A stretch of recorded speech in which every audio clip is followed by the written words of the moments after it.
Our today's topic is enzymes. We discussed in previous topics like crude drug, what is crude drug, cognosy, evaluation of crude drug.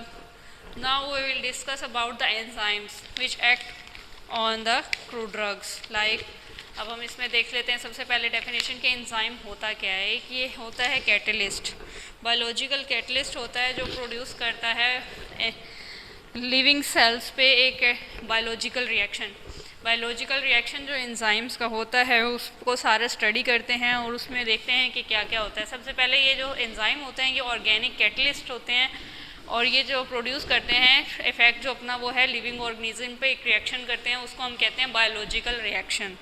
So enzymes की जो proper definition है, catalyst of biological system that produce by living cells, they catalyzes biological reaction. Or further, in other words, we will say they are organic catalysts produced by living organisms, so we also call them biological catalyst.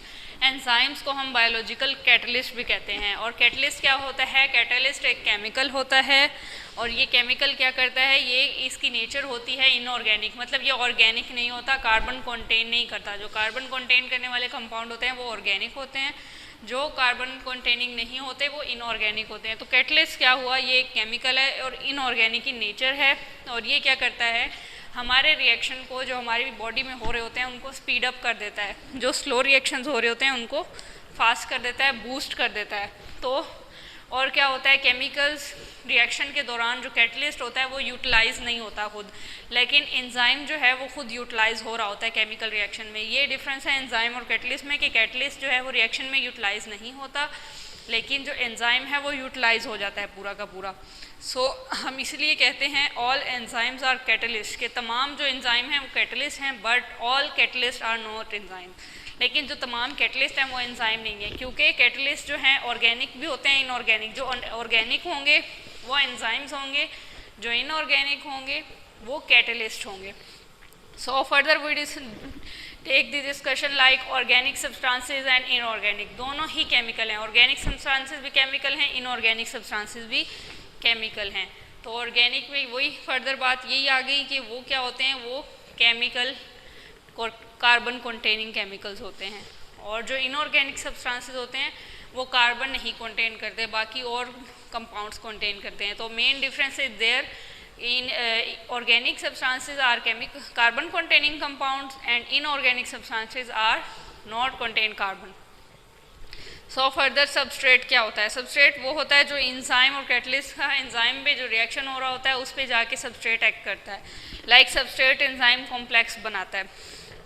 तो ये क्या होता है, ये molecule होता है जो enzyme पे एक्ट करता है। फर्दर हम डायग्राम से हम इसको फर्दर वाजे करते हैं कि ये एक हमारे पास एंजाइम है, ये पूरा होल जो बॉडी है ये एंजाइम है, और ये जो एरिया है छोटा सा ये इसकी एक्टिव साइट है। इसमें आके अब एक सबस्ट्रेट ने लगना है, like let's suppose we will take sucrose as a substrate, then enzyme and substrate both are available, they substrate attaches to the active site, so we will called it enzyme substrate complex.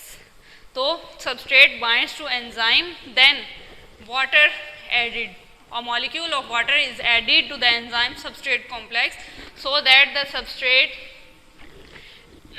so that the product is released and substrate is converted into product. substrate जो attach था वो यहाँ पे detach हो गया है और ये जो फर्दर प्रोडक्ट है ये रिलीज आउट हो जाती है।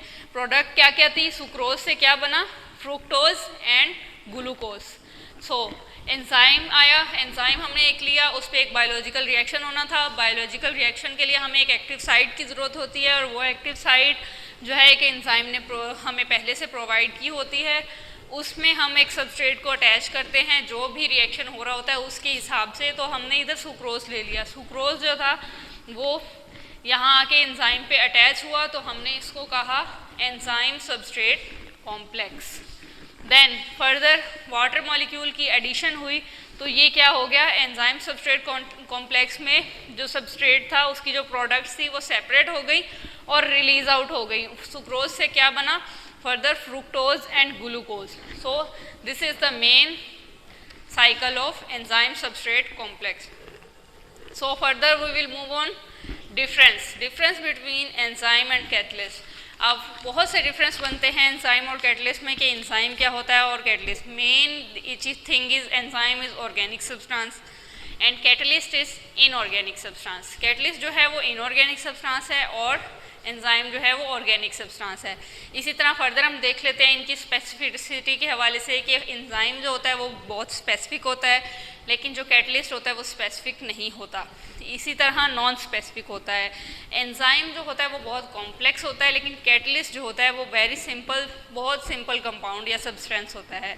इसी तरह फर्दर क्या होता है कि एंजाइम जो होता है वो डिस्ट्रॉय हो जाता है, लेकिन जो कैटलिस्ट होता है वो रिएक्शन होते हुए ड्यूरिंग द रिएक्शन डिस्ट्रॉय नहीं होता।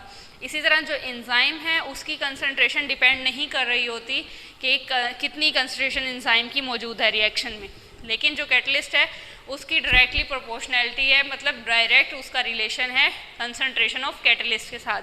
सो speed of reaction depends upon the catalyst concentration. So we will take a look on the board like enzyme, further organic substances, catalyst inorganic substance है।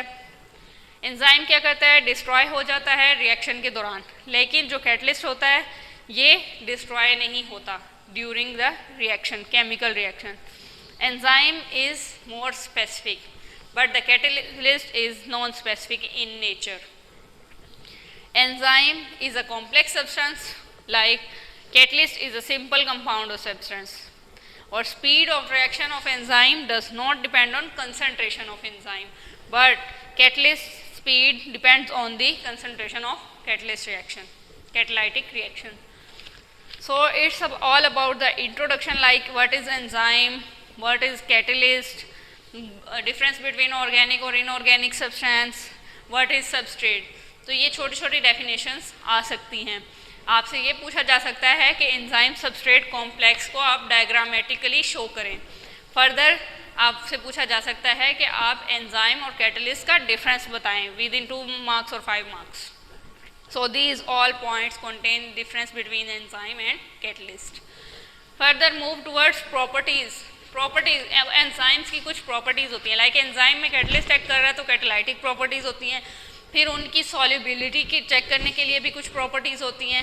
फिर further enzymatic properties होती हैं, pH check करने के लिए, like acidic है या basic है, उसके लिए भी कुछ प्रॉपर्टीज़ होती हैं। और further most important point is temperature. जो टेम्परेचर होता है एंजाइम्स का वो क्या होना चाहिए, तो इसी लिहाज से प्रॉपर्टीज़ को डिफाइन किया गया है।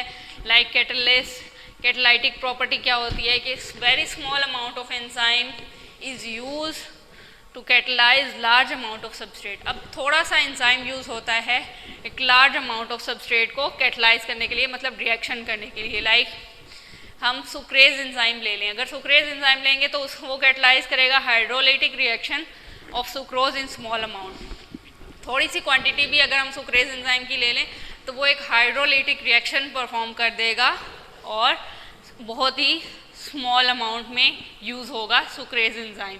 इसी तरह सॉल्युबिलिटी हम चेक कर लेते हैं कि कुछ एंजाइम जो होते हैं वो वाटर सोल्यूबल होते हैं, कुछ जो होते हैं वो डाइल्यूट अल्कोहल में सोल्यूबल होते हैं। इसी तरह से कुछ जो होते हैं वो सॉल्वेंट में प्रेसिपिटेट हो जाते हैं, मतलब कुछ नीचे प्रेसिपिटेट्स बना देते हैं, लाइक वो नीचे डिपॉजिट हो जाते हैं। टेस्ट ट्यूब में अगर हम लें कोई सॉल्वेंट और उसमें एंजाइम ऐड करें तो कुछ सोल्यूबल हो जाएंगे, कुछ जो होंगे वो इनसोल्यूबल रहेंगे, कुछ प्रेसिपिटेट्स बना लेंगे, white precipitate, purple, red, black, इस तरह के नीचे डिपॉजिट्स बना लेंगे। तो वो किस किस सॉल्वेंट में बनाते हैं, वो बनाते हैं कंसनट्रेटेड अल्कोहल में, अमोनियम सल्फेट में और ट्राइक्लोरोएसिटिक एसिड में। कौन कौन से? प्रेसिपिटेट इन solvent like concentrated alcohol, ammonium sulphate, trichloroacetic acid. तो ये सारा सोल्युबिलिटी के हवाले से था कि वाटर में सोल्यूबल होते हैं, डाइल्यूट अल्कोहल में सोल्यूबल होते हैं, प्रेसिपिटेट इन सॉल्वेंट, सॉल्वेंट में प्रेसिपिटेट हो जाते हैं। प्रेसिपिटेट का मीन दोबारा मैं बता दूं कि प्रेसिपिटेट होना टेस्ट ट्यूब में नीचे डिपॉजिट हो जाते हैं। अगर हम कोई भी रिएक्शन कर रहे हैं या सॉल्युबिलिटी चेक कर रहे हैं तो हम देखेंगे ये सोल्यूबल है ये वाटर में, अल्कोहल में, या ये प्रेसिपिटेट बना रहा है। तो वो कौन से में बनाएगा? कंसनट्रेटेड अल्कोहल में, अमोनियम सल्फेट में और ट्राइक्लोरोएसिटिक एसिड में। फर्दर है एंजाइमेटिक प्रॉपर्टी। एंजाइमेटिक प्रॉपर्टी क्या होता है? एंजाइम वो जो होते हैं वो वेलोसिटी ऑफ रिएक्शन को इंक्रीज कर देते हैं, तो कंसंट्रेशन ऑफ सबस्ट्रेट को भी इंक्रीज कर देते हैं टू इट्स मैक्सिमम लेवल। तो एंजाइमेटिक प्रॉपर्टी इसकी यही हुई। After some time it decrease, फिर जो reaction Aahista Aahista slow down हो जाता है और उसकी प्रॉपर्टी एंजाइमेटिक प्रॉपर्टी जो है वो कम हो जाती है, डिक्रीज हो जाती है। फर्दर हम पीएच देखेंगे तो पीएच, कुछ एंजाइम्स ऐसे होते हैं जो एसिडिक पीएच पे डिस्ट्रॉय हो जाते हैं, कुछ ऐसे होते हैं जो बेसिक पीएच पे डिस्ट्रॉय हो जाते हैं। जो अल्कलाइन, जो बेसिक एंजाइम्स होते हैं वो एसिडिक पीएच पे डीएक्टिवेट हो जाएंगे और जो एसिडिक एंजाइम्स होंगे वो बेसिक पीएच पे डीएक्टिवेट हो जाएंगे। लाइक हमारे पास एसिडिक में है ट्रिप्सिन। ट्रिप्सिन जो है ये अल्कलाइन इन नेचर है और एक्ट करता है 8.57 पीएच पे। अगर हम इसमें एसिड डालेंगे तो ये डिस्ट्रॉय हो जाएगा। Acidic pH it will destroy.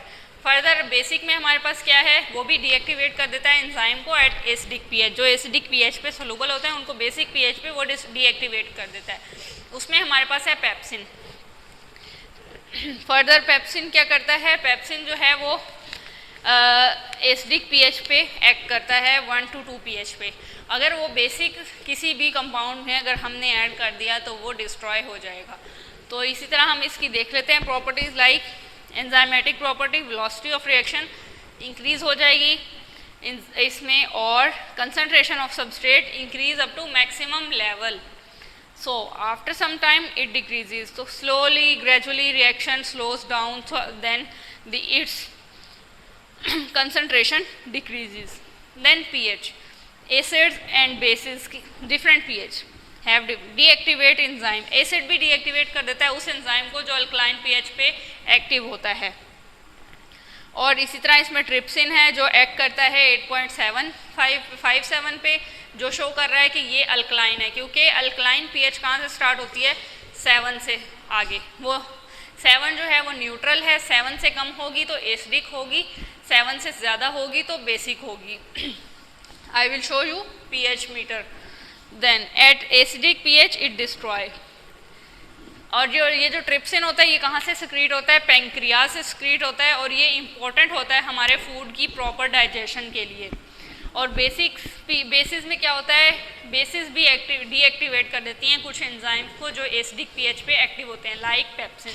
Pepsin की पीएच क्या होती है? 1 to 2। At alkaline pH it destroys.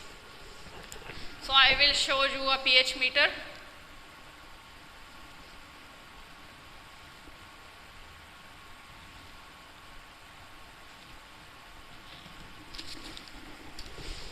On this pH meter, 0 shows acid. Like कुछ एसिड जो होते हैं उनकी pH 0 होती है, और स्टमक की हमारे की 1 होती है। नजर सही आ रहा है? उसके बाद 2 पे हमारे लेमन की 2 होती है, विनेगर की 3 होती है, वाइन की 4 होती है, कॉफ़ी की 5 होती है, हमारे मिल्क की 6 होती है, वाटर न्यूट्रल होता है तो वाटर की 7 होती है। इसी तरह 8 जो है बेकिंग ब्लड की भी 8 होती है, कुछ बेकिंग मटेरियल की, बेकिंग सोडा की 9 होती है, मिल्क ऑफ मैग्नीशिया की 10 होती है, और अमोनिया की 11, सोप की 12, ब्लीच की 13, और ड्रेन क्लीनर लाइक जो हमारे ड्रेनेज की, जो हमारे सेवेज को साफ़ करती हैं उसकी 14 होती है। तो it is pH meter for different pHs. So further move towards temperature. हमारे जो एंजाइम्स हैं इनके लिए टेम्परेचर बहुत इम्पॉर्टेंट होता है, क्योंकि ये एक स्पेसिफिक टेम्परेचर पे एक्टिव होते हैं, अदरवाइज ये इनएक्टिव हो जाते हैं, और वेरी एक्सट्रीम टेम्परेचर पे ये डिस्ट्रॉय भी हो जाते हैं। सो हमारा जो ऑप्टिमम टेम्परेचर होता है वो होता है 96 to 99 फ़ारेनहाइट। लाइक वो 37 सेल्सियस से आगे, इससे आगे फर्दर 38, 39। सो ऑप्टिमम टेम्परेचर होता है। इसके अलावा अगर 0 डिग्री सेंटीग्रेड है तो बिल्कुल ही एंजाइम्स इनएक्टिवेट हो जाएंगे, और अगर 10 to 20 डिग्री सेंटीग्रेड है तो slightly very little enzymes will active. If 35 to 40 then maximum enzymes are active, fully active. Like there. उसके बाद अगर 50 डिग्री सेंटीग्रेड है इनएक्टिव, अगर 60 डिग्री सेंटीग्रेड तक टेम्परेचर चला जाए तो एंजाइम्स जो होते हैं वो डिस्ट्रॉय हो जाते हैं। और फर्दर ऑप्टिमम टेम्परेचर हमारा 96 फ़ारेनहाइट टू 98 फ़ारेनहाइट होता है। एंजाइमेटिक एक्टिविटी के लिए हमें ये एक रिक्वायर्ड कंडीशन होती है कि टेम्परेचर जो है 35 टू 40 डिग्री सेंटीग्रेड के दरमियान होना चाहिए। इससे नीचे भी इनएक्टिवेट हो जाएगा एंजाइम, इससे फर्दर ऊपर जाएंगे तो भी इनएक्टिवेट हो जाएगा और डिस्ट्रॉय भी हो सकता है। इसी तरह अगर सॉलिड स्टेट में हमारे पास एक एंजाइम है तो ये 100 डिग्री सेंटीग्रेड तक भी स्टेबल रह सकता है। It is the plus point अगर हमारे पास सॉलिड स्टेट में एंजाइम्स हैं। So our quick overview over our today's lecture of enzymes. Like definition, catalyse, ये क्या करते हैं एंजाइम? कैटलाइज करते हैं, बायोलॉजिकल कैटलिस्ट होते हैं बायोलॉजिकल सिस्टम के जो प्रोड्यूस करते हैं लिविंग सेल्स, और ये कैटलाइज करते हैं biological reaction. Then organic catalyst होते हैं, ये भी फर्दर इसी की सेकंड डेफिनेशन है कि अगर ये सिंपल वर्ड्स में समझ ना आए तो देन दिस, इसमें भी सेम है, एंजाइम जो है वो ऑर्गेनिक कैटलिस्ट होते हैं। क्योंकि एंजाइम तमाम जो हैं वो कैटलिस्ट होते हैं, इसलिए हम इसको कह सकते हैं एंजाइम जो है वो ऑर्गेनिक कैटलिस्ट होते हैं, क्योंकि enzyme is organic in nature. So produce by living organisms called biological catalyst. इनको हम ऑर्गेनिक कैटलिस्ट भी कह सकते हैं और बायोलॉजिकल कैटलिस्ट भी कह सकते हैं एंजाइम को। फर्दर कैटलिस्ट क्या है? कैटलिस्ट एक केमिकल है, इनऑर्गेनिक इन नेचर है। ये क्या करता है? बूस्ट अप कर देता है रिएक्शन को, फास्ट कर देता है, और ये खुद रिएक्शन के दौरान यूटिलाइज नहीं होता, जबकि एंजाइम्स जो हैं वो फुली यूटिलाइज हो जाते हैं। अगर एंजाइम यूटिलाइज ना हो तो रिएक्शन ही ना हो। All enzymes are catalysts, but all catalysts are not enzymes. This is the most important line of this chapter. Organic substances जो हैं और इनऑर्गेनिक दोनों ही केमिकल्स हैं, but organic contains carbon, inorganic do not contain carbon. Then substrate क्या है? Molecules on which enzyme can act. वो molecule होते हैं जिस पे एंजाइमेटिक एक्टिविटी होती है फुल।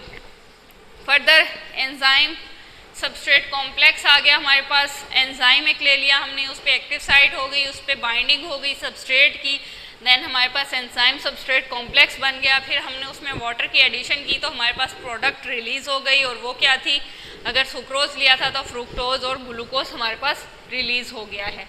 और डिफरेंस में क्या है एंजाइम एंड कैटलिस्ट में?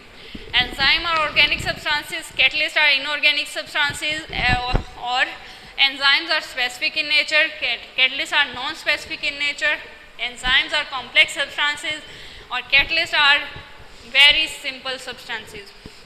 Then further they enzyme destroyed during reaction, catalyst not destroyed during reaction. Enzyme does not depend upon the concentration of enzyme on reaction, but catalyst speed depend upon the concentration of catalyst.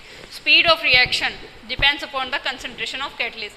Further properties हमारे पास 5 थी: catalytic property, solubility, enzymatic property, pH and temperature. Catalytic property, small amount of enzyme can catalyze large amount of substrate. Like sucrase enzyme catalyze hydrolytic reaction of sucrose in small amount.